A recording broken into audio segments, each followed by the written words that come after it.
the true teaching of Jesus, the pine cone, and Masonic Secrets of the Silver Bullet.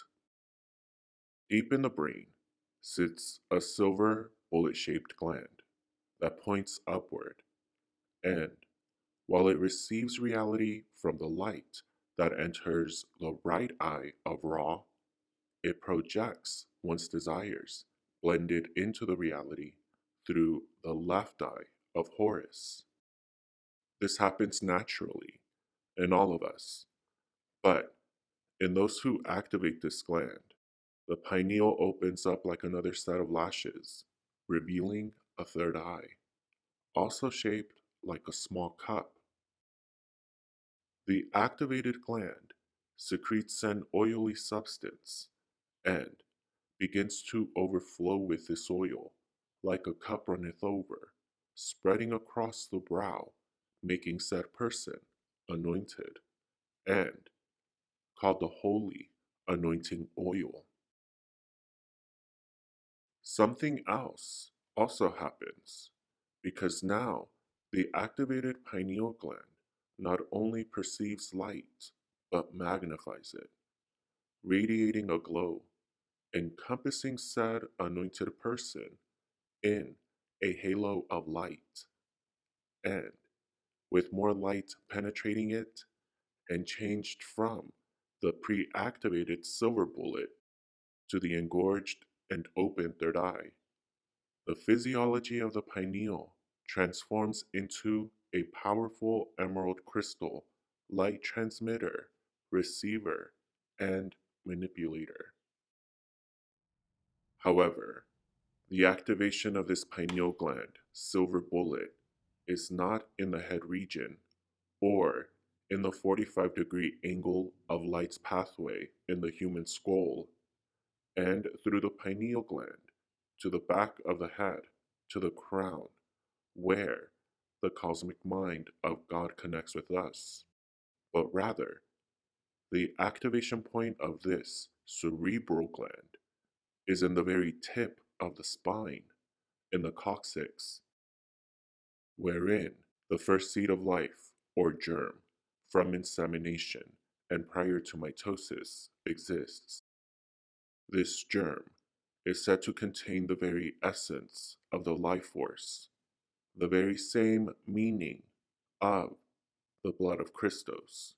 This germ becomes the seed of life, which is made of 13 spheres, which is the number of Jesus Christ, and Scorpio, whose signet is this symbol, which turned 90 degrees counterclockwise, is the one and same symbol for the Kundalini, and the serpent Ophite key of the Konoibi priesthood of Egypt, who initiated the historical figure known as Jesus Christ.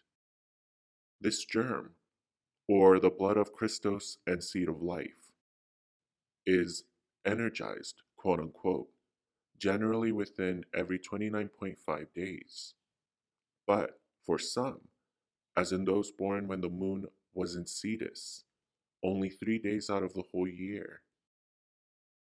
But not to worry, because the Masonic Texts reveal Cetus is one of the names once given to Jesus, because consider that the letter J did not come into existence until the 16th century, and, prior to, was simply a stylized C or I confused for the other.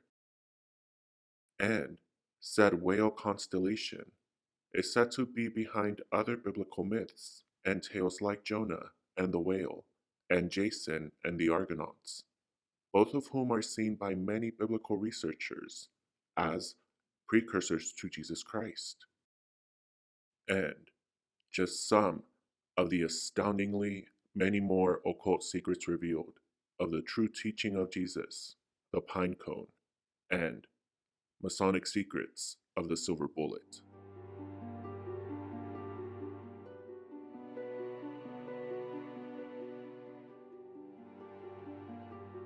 The Holy Grail.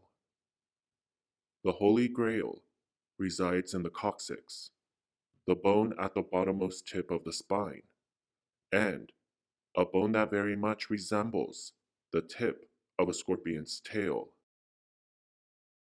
Scorpio and the Kundalini share the same ancient signet, which is this, and which represents the germ or the seed of life, or Metatron's cube, which has 13 spheres, as there are 13 major joints in the human body, 13 Masonic chakras, and the same number attributed to Jesus Christ, said to be the fluid that results when the blood of Christos from the Holy Grail joins the silver bullet pineal gland in the brain.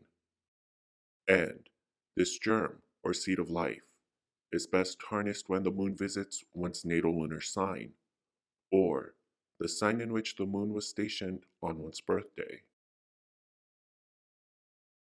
The moon. The moon is 13 embodied, alongside with our 13 joints, the 13 Masonic chakras, and the 13 spheres in the seed of life and Metatron's cube, which itself vibrates to the number 13, which the moon plays a central role in energizing, which is different from activation.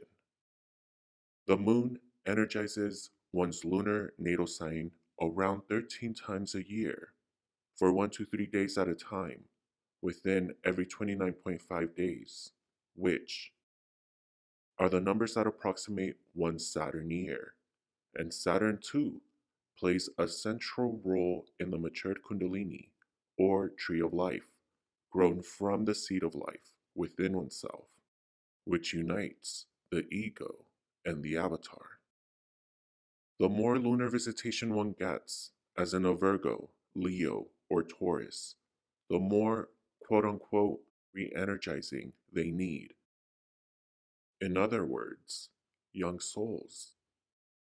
While less moon visitations, like with Cetus and Scorpio, mean old souls.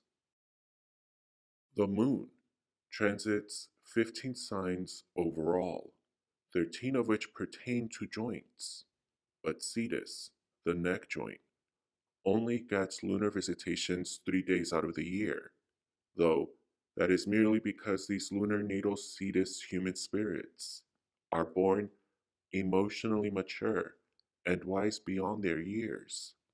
Scorpio, as you may recall, is the coccyx, which is not a joint and differs from one, as it is the origin of the seed of life, while the joints are passageways, or branches for the seed of life's growing, branching tree. And the moon visits Scorpio 13 days out of the year. The emerald tablet of thought. The activation of the seed of life is done mentally, per the first principle of mentalism, as stated in the Kybalion. The all is mind, the universe is mental. At the core of this principle of mentalism is mesmerism, which is, simply defined, the focus of one's mind, and, by rule, is only done with eyes closed, because when the eyes close, the pineal gland opens, and, though what at first all you may see is blank darkness, that is just a novice, immature pineal gland's perception, unlike a master's matured pineal gland, whose perception is like a living kaleidoscopic ocean of color and shimmering light. Nevertheless, in novice and master practitioners, the pineal gland opens with eyes closed. Another way to explain the difference is that masters see every sort of changing shape, blob, and lights, which are actually light codes of information from the invisible field of energy all about us, that the pineal gland reads like the laser in any CD player reads a CD. And because of the silvery reflection of the pre-activated pineal gland, it is described as the inner mirror and the penetrable portal where consciousness demolecularizes. You can attest to this same sensation of your consciousness demolecularizing if you have ever, or ideally every day, entered a deep state of meditation. In meditation, your consciousness demolecularizes from your body, becoming nothing, or better said, no thing, i.e., no walls, no limits, no barriers. When there is nothing between you and everything. Therefore, you are all, and all is you. How to meditate properly. By rule, with eyes closed, focused on the coccyx located near the perineum and right above the anus. To activate the seed of life, it must be trapped, quote unquote, which is done by squeezing, tightening the anus or anal kegel, while simultaneously sustaining a very specific breath. Whether seated on a chair upright or preferably cross-legged on the ground upright to connect deeper with Earth, Mother Gaia, inhale and exhale through the nose if you can, and connect the tongue to the roof of the mouth to mimic the same electrical synapses between the neurons of the brain, which will enact a subtle piezoelectric current to run throughout the body. With the breath, said to be spirit, but blended, is electrified spirit. With your inhale, make your intake so profound your stomach expands. With your exhale, release all the electrified spirit engaging the abdomen, constricting as if you were doing a crunch or sit up, like your aim was to connect the belly button to your spine. Don't forget, sustain the anal kegel and tongue to the roof of the mouth, breathing through the nose. This causes pressure to build up along with the piezoelectric currents throughout the body, activating the seed of life in the Holy Grail, forcing the very life force or original blood of Christ of God to break out of the germ and have nowhere else to go but upwards toward the silver bullet pineal gland. The essence must journey upwards, called the rising awareness, also symbolized in ancient times by the lobster of the sea and the scorpion of the land, toward the first red root Muladhara chakra. But first, the life force must make its way up the triple spiral channel in the coccyx, thus the Senya for the rising Kundalini and Scorpio, wherein we see this triple spiral with the arrow indicating the upwards ascension. The chakras, a speed round.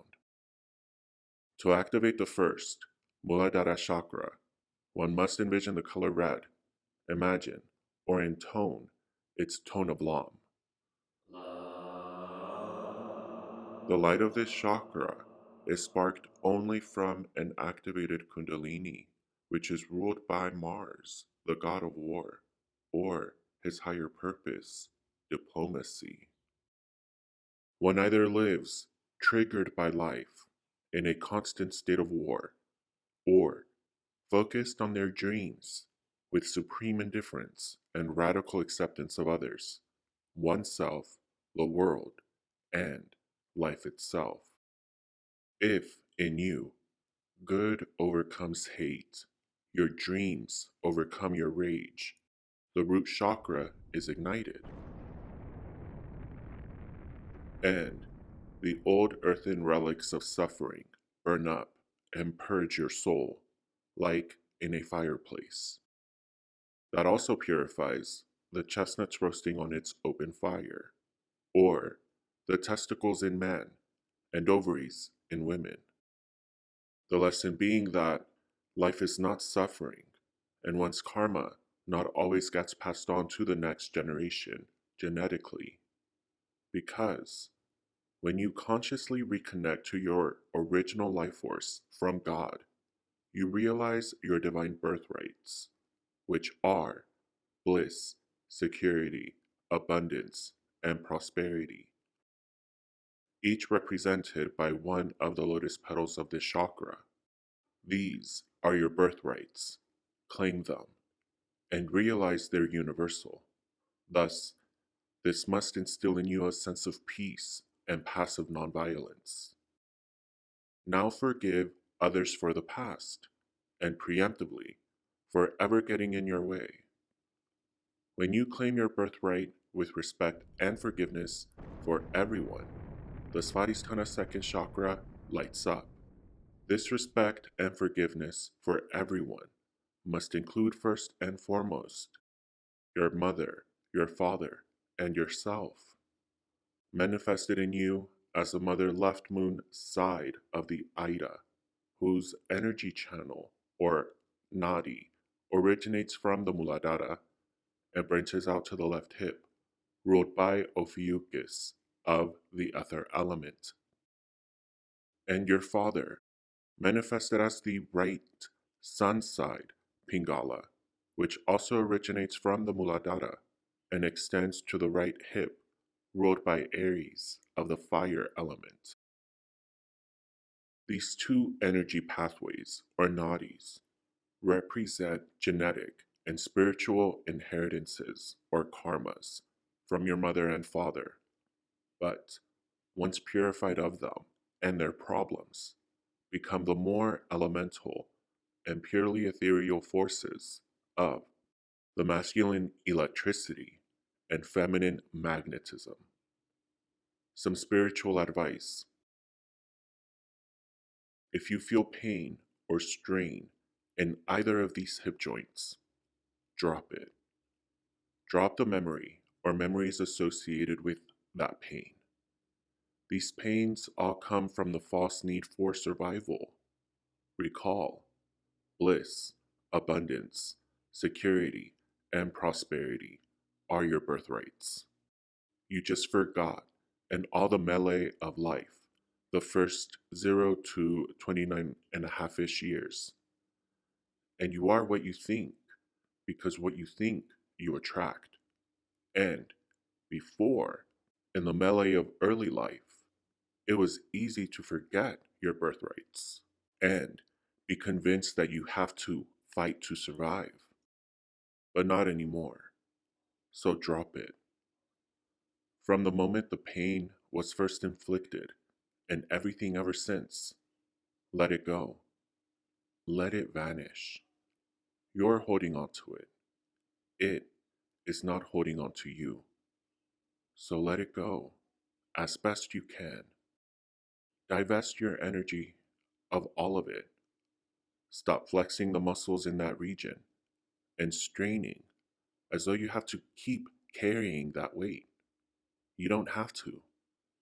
Take back your energy.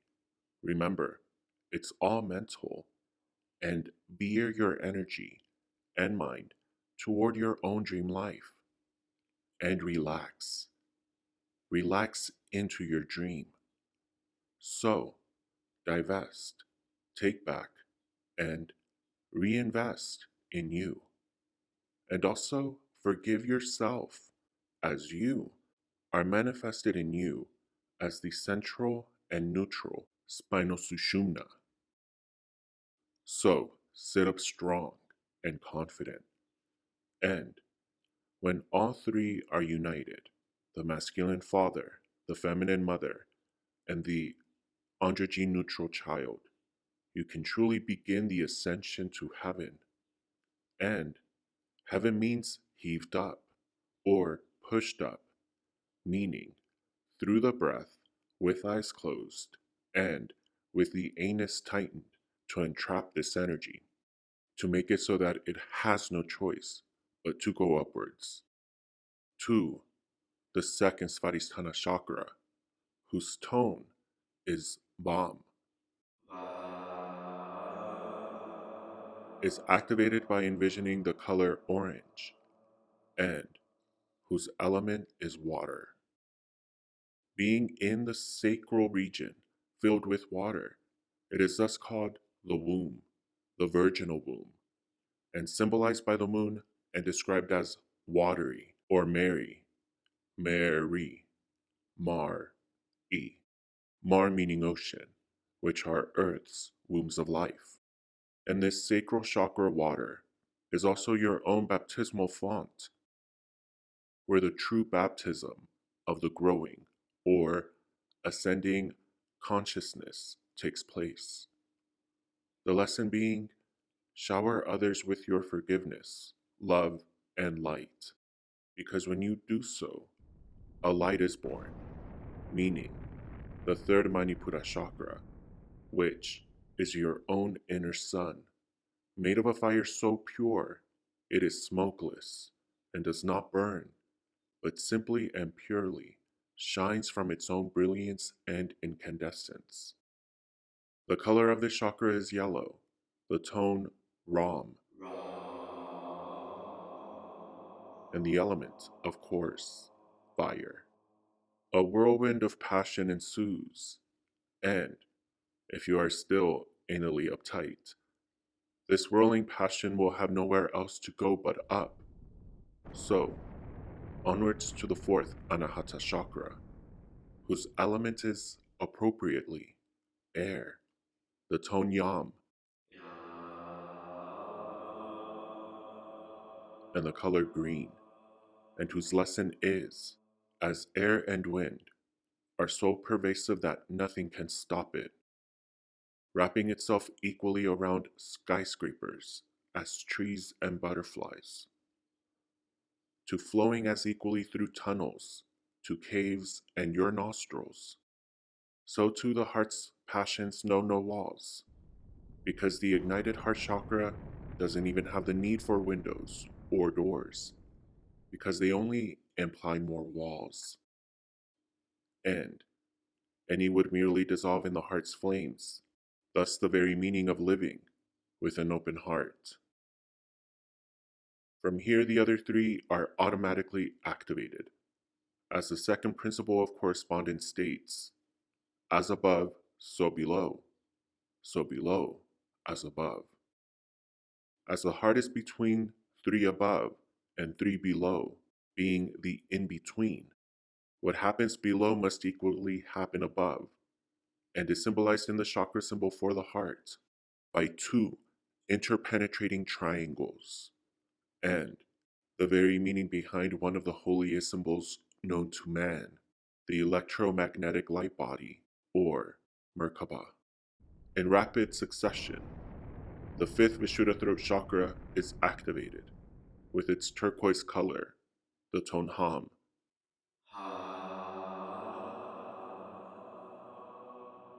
and the element ether, all attributing to the creation of the Amrita.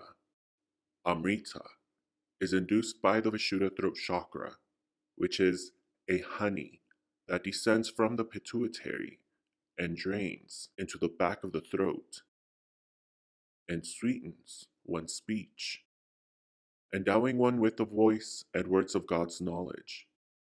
The lesson being, one needn't always speak, if so, make it sweet. And the very meaning behind the saying, if you can't be kind, be quiet. Amrita is the honey or nectar from the gods that endows immortality and is activated simultaneously with the pineal gland, because the blood of Christos from the seed of life and the holy grail, which has been heaved up along the 33 vertebrae of the spine, up the 33 degrees, where all the smoke of the old energies of the old self getting burned up by each chakra flow up and dissipate into the ninth chakra, represented by these clouds, that, once dissolved from the psyche and consciousness, fill one with such euphoria and bliss, so as to make one feel like they're floating on cloud nine. But before it gets there, the blood of Christ from the seed of life bottlenecks, literally, in the neck, where it concentrates in this region ruled by Cetus, which Masonic texts claim was one name meaning the same as Jesus, as the letter J, again, did not come into existence until the 16th century and was originally written as a stylized C, which was easily mistaken for the I, which the J sound was meant to replace, as in the Greek word for Jesus, Jesus. Therefore, Cetus is Jesus, and both are resurrection. Cetus and Jesus were also said to be crucified or impaled on or by wood. The neck joint is also said to crucify or fix upon the head upon the body, and where this Christos spinal fluid concentrates until it shoots up, ascends, or ejaculates into the third eye, Ajna chakra, whose color is blue, its tone, Om, or better yet, Aum, as in Ah for the Alpha and Om for Omega. The chakra is where the energy currents of the Pingala and Ida pierce and penetrate the pineal gland silver bullet, like serpent's fangs or a scorpion's pinch, filling up the pineal gland with this spinal fluid, engorging the pineal like a cup, also like an eye pointed up and opened, which overflows like a cup runneth over, with this spinal oil, blending it with its own cerebral pineal oil in the claustrum, which is where we get the claws in Santa Claus.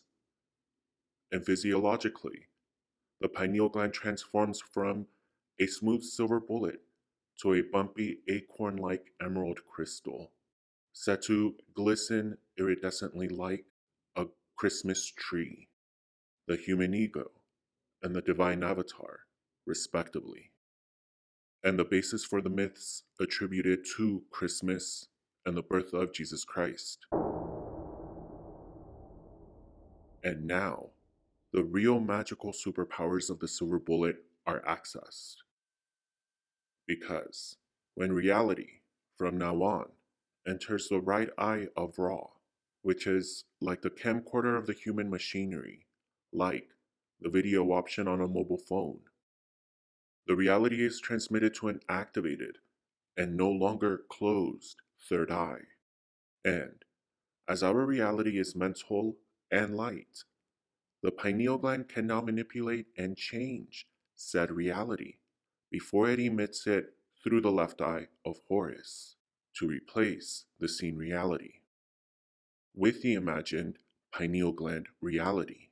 And yet, this can only be successfully done after the light crosses the whole brain to the back of the skull, which, in the human, has evolved so the light bounces in a 45-degree angle up to the crown of the head, to the seventh Sahasrara chakra, whose tone is as in the sound of the breath, and whose color is violet to white. The planetary ruler is Uranus, whose name breaks down into Ur, which descends from the Greek Uraios, meaning cobra, and later the Latin Uraeus, and the one and same name given to the serpent adorning Egyptian pharaoh crowns, and Anus, meaning well. And the signet for Uranus is this signet, which depicts the seed of life and anus, and the ascending spinal fluid, and the cobra's hood, which extends right and left. These numerous tiebacks to the serpent and its venom, from the name of Uranus, the Uraeus, to the serpentine crawl of the masculine electric Pingala and feminine magnetic Ida, as they shift their polarities along the spine, to even the way this pineal gland fluid is said to break things down and dissolve things, like a serpent's venom, are said to be the reasons why Uranus portends major catastrophes, cataclysms, and other major societal breakdowns that lead to major paradigm shifts. For example, astronomically, Uranus can be tied to the many water-based disasters, tsunamis, deep ocean earthquakes, and even nuclear disasters, as in the Fukushima nuclear disaster of March 11, 2011, during his stay in water sign Pisces, followed by a short stint in Cetus in mid and late 2012, during which time one of the deadliest Philippine typhoons, Ofa, and one of the most expensive hurricanes in America, Sandy, took place. And ever since entering fire sign Aries, the world has been consistently on fire, literally. 2020 began with Australia specifically devastated. As Uranus inches closer to Earth sign Taurus, there will be more, you guessed it, earthquakes, fires, droughts. And Uranus clearly being associated with devastating catastrophes that spread like wildfire, can be associated with global viruses and pandemics, disasters that will become increasingly more devastating with worse catastrophes. Yet the most important information about this is, for you, the lesson of the seventh chakra and Uranus, which is pure bliss. Bliss for bliss' sake, with radical acceptance and supreme indifference toward it all. As you breathe for life's sake, so too bliss out for life's sake. Breathe bliss, and life becomes it. The more and more you merge your personal will with the greater divine will, represented by the 45th degree angle bridge that connects the 6th and 7th chakras, the greener and stronger your pineal gland becomes as it receives, transmits, and is encoded with the divine will from the very mind and thought of God, funneled to your emerald crystal antenna, which becomes imprinted with them, like some emerald tablets of thought. All of which are the powers promised by the proverbial silver bullet, your very own pineal gland, just waiting to be activated. But the good news is you already possess it. And if you know the story of Jesus Christ and believe, then this should give you even more reason to believe, because this teaching was the very mission of the true historical figure we know as Jesus Christ, Jehoshua ben Azariah, who not only mastered this knowledge, but used it to resurrect himself, which, when he did, the sound of 7 trumpets from every one of the planets, and the very myth from which the biblical 7 trumpets originate, blared through the cosmic menstrum of the solar system, changing Earth's axis and the constellations of the ecliptic, along with the calendars, resulting from the subsequent conflagrations and catastrophes experienced all over the world.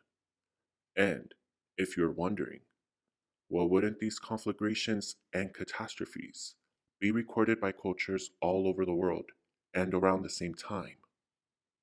The answer is a resounding yes.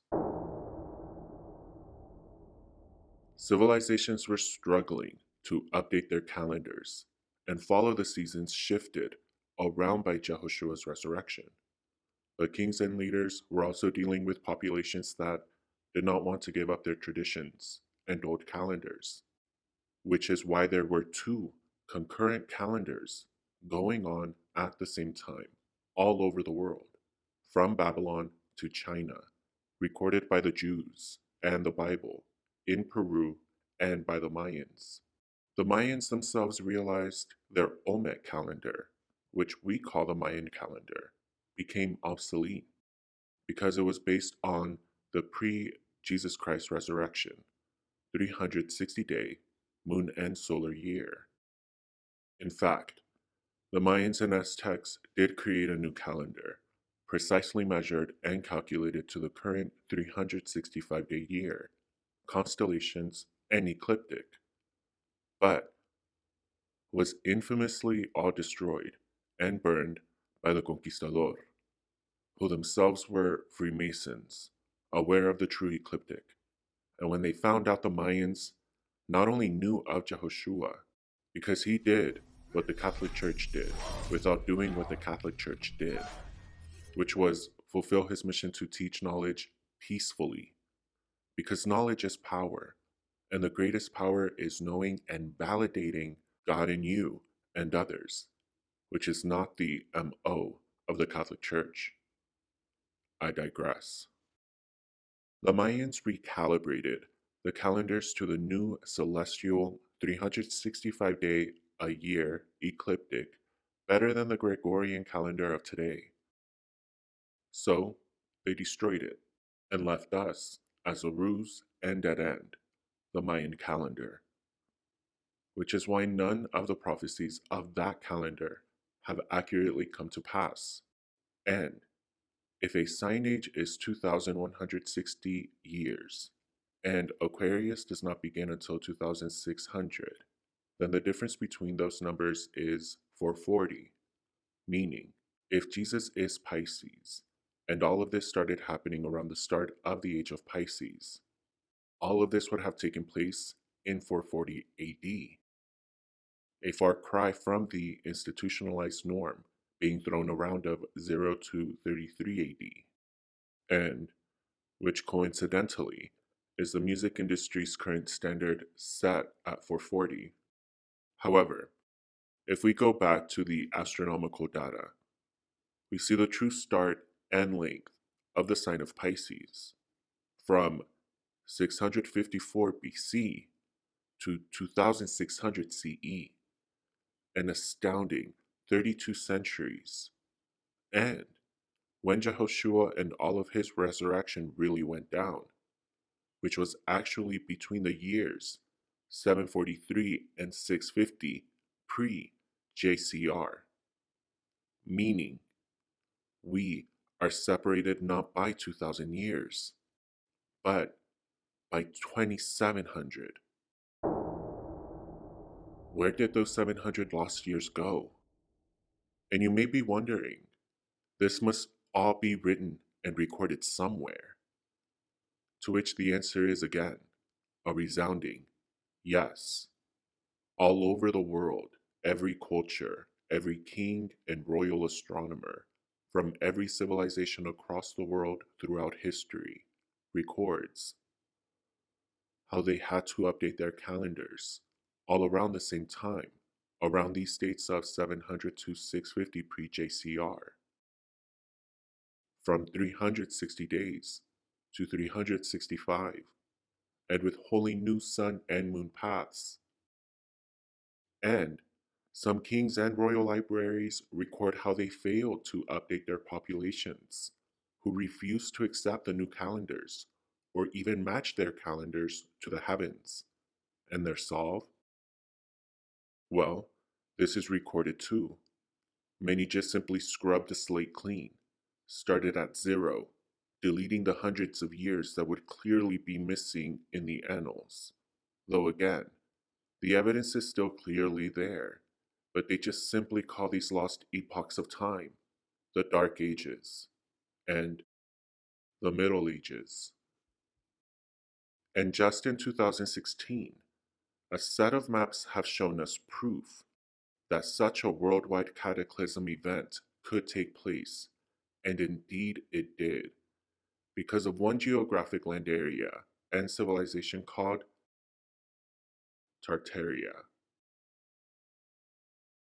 And just like the Arya in Nazaria, the name of the Nazarenes from whom Jehoshua comes means the connection or Naz to the Aryans, who, when facing extreme persecution for their beliefs in the Jesus Christ from the newly formed Constantine Christian religion, and the irony is operative here, the remnants of Jehoshua's school escaped Judea to what later became the Tartarians of Tartaria, changing their name from Nas Arya to Tartaria, or the Tree of Arya, descending from what is the Proto-Celtic Taras, Proto-Norse Tar for tear, the Proto-Indo-European Teres for root.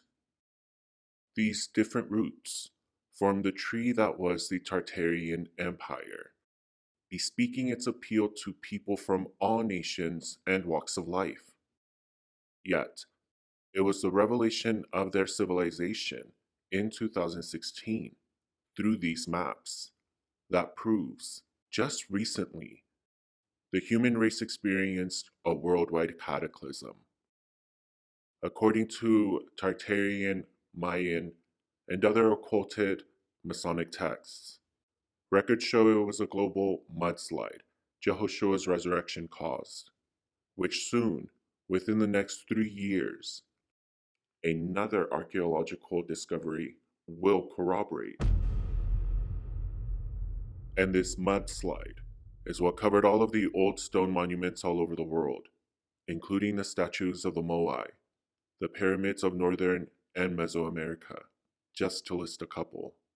This also explains why all ancient stone monuments were seemingly buried, though not in the slow geological progression of time, but instantaneously and devastatingly.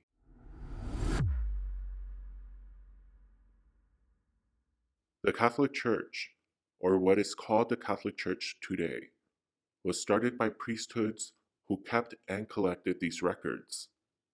Finding the world in such disarray and population seemingly dragged back to caveman times, this Catholic priesthood saw a massive opportunity, and thus was so eager to claim not only the true Jesus Christ teaching for itself, but also all of the old Tartarian architecture it claims are its cathedrals.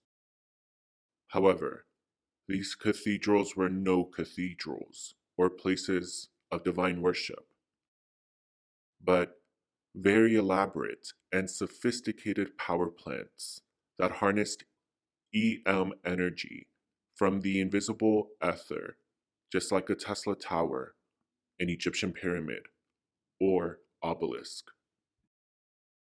If you look for the inventory lists, the manpower needed along with the necessary supplies, and the professionals and means to convey the materials, the budgets to pay the carpenters, or even the thousands of masters already mastered enough to teach the even more thousands upon thousands of apprentices to keep the massive power plant buildings going. These do not exist.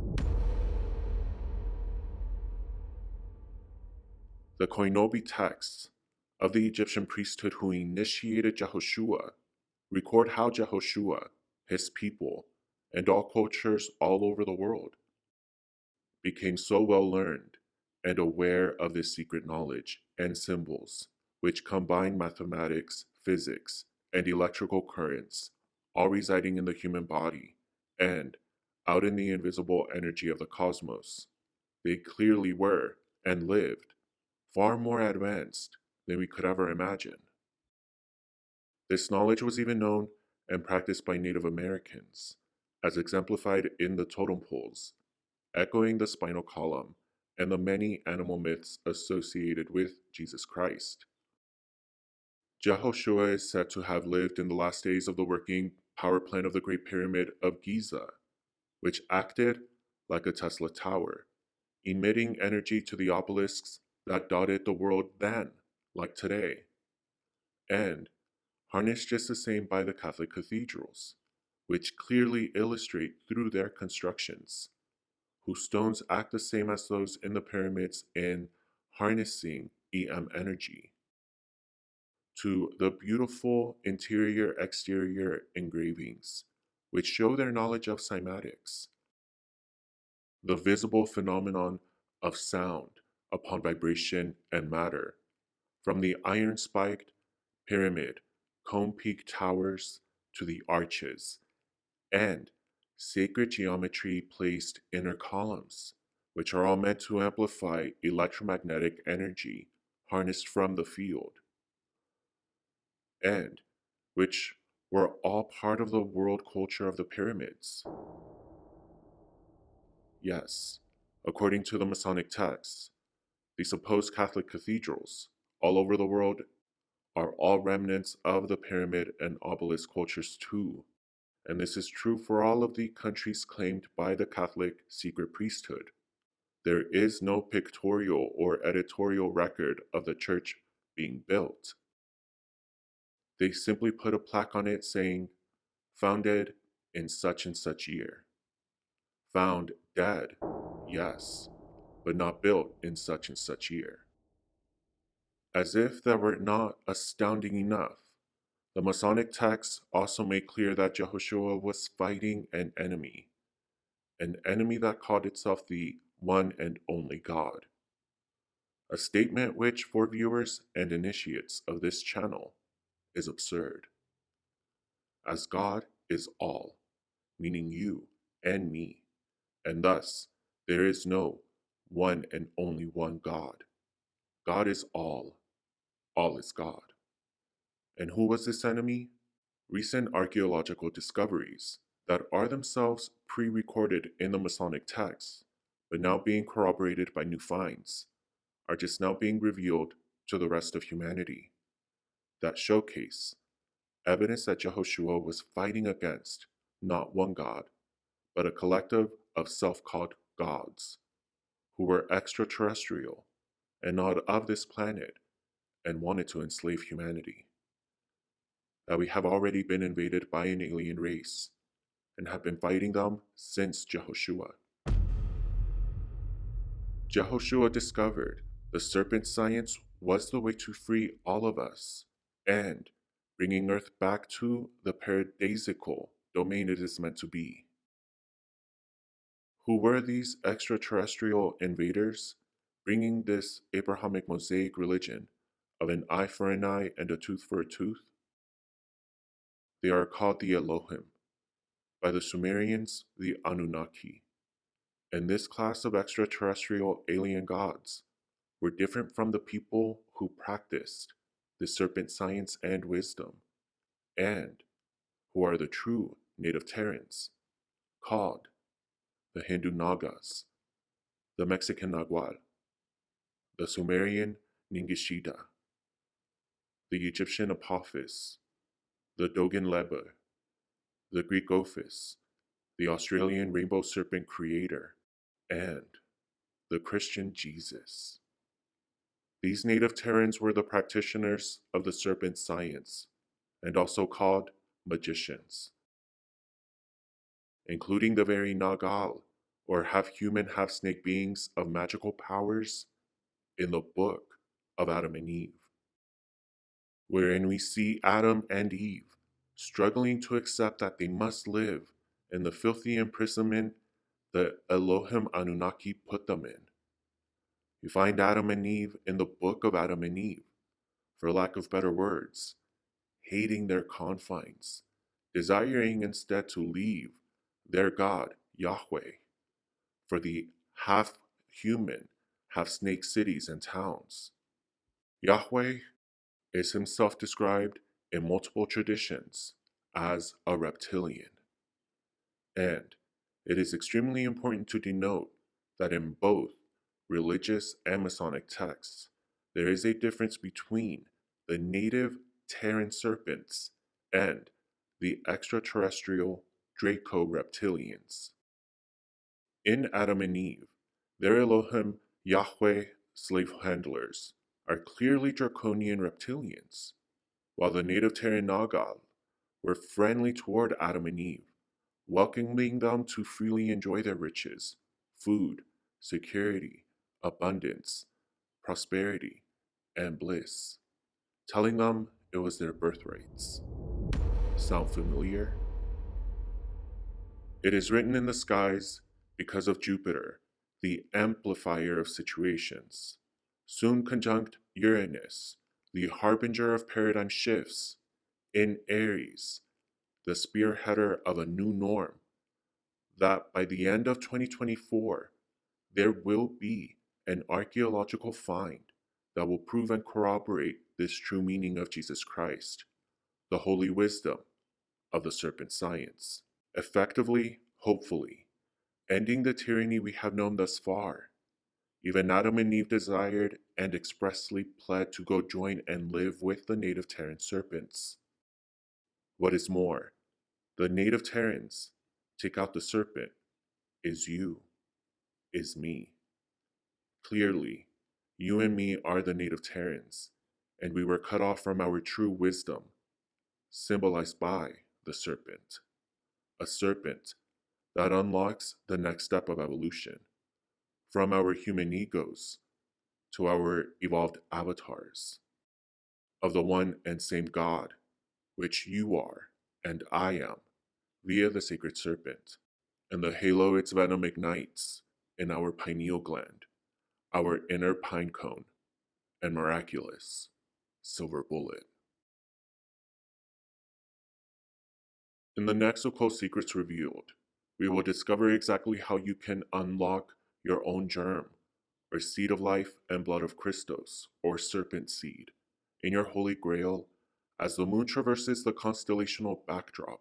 Depending on your constellational natal lunar sign, not the zodiacal one, but the true astronomical data-based one, you get 1, 2, 3, sometimes 5 days of lunar visitations every 29.5 days, during which time your serpent seed is energized. But first, you must activate it, which is again done mentally, using the specific breath meditation outlined earlier in this series. And upon the dates the moon visits your natal lunar sign, which, for your convenience, are outlined for each sign, including weekdays, for the year of 2023 in the next video. And if you were paying close attention, you may have noticed that the moon will be visiting Auriga, a phenomenon so rare that it only occurs every 18 years. And if you watched our video on the moon called The Moon Code, you know this is to be an auspicious number for the moon. Not only is this celestial event so rare and auspicious, but the individuals amongst us who were born with a lunar natal auriga are connected directly to their light, to their aura. This also means that, whether you are prepared or not, light, pure light, will be permeating our atmosphere and globe. And as light reveals what is hidden in the dark, there are prophecies that tell of major announcements or revelations from governments that will trigger mass anger and spiritual hysteria, starting on October 5th, which, if you are watching this channel, you will be prepared for. So, how does it feel to know the truth? And now that you know, what are you going to do with it for yourself and the world you desire for yourself? Be sure to drop it in the comments and add to the thriving conversation. I read each one and sometimes add my own 2 cents or paragraph to it, because it's your evolution that becomes mine, and I can't do this without you. So be sure to subscribe to join the growing community of learned initiates and truth seekers to, one day, truly make the world a better place. And if you would like to support me in keeping this channel thriving, consider becoming a member, with perks like early access to podcasts of audios that will turn into the video format, and, with your support, a monthly astronomical message on the sun, moon, the planets, and which days for you to focus on for the continued energization of your seed of life, from the Holy Grail to the Silver Bullet. Be sure to also visit our store and pick up a handmade mala, made by yours truly, with butterscotch resin beads from Tibet and high-quality crystal gemstones, meant to help you connect your mind with your breath, with Earth below and the moon above, with a different gemstone for each chakra, and composed of 108 beads, which, if you watch the moon code, is an auspicious sacred geometry and moon-earth number, available while the very limited supply lasts. A deep thank you and special shout out for your super thanks. YouTube doesn't tell me who it is. Any help goes a long way for this one-man production. Until next time, trust and believe that it is okay to be you, the most beautiful you there ever was, there is, and that there ever will be, because you are not a story that can be told twice, and there will never again be a stage for you to perform but this one, right here, right now. So be you, the most beautiful you.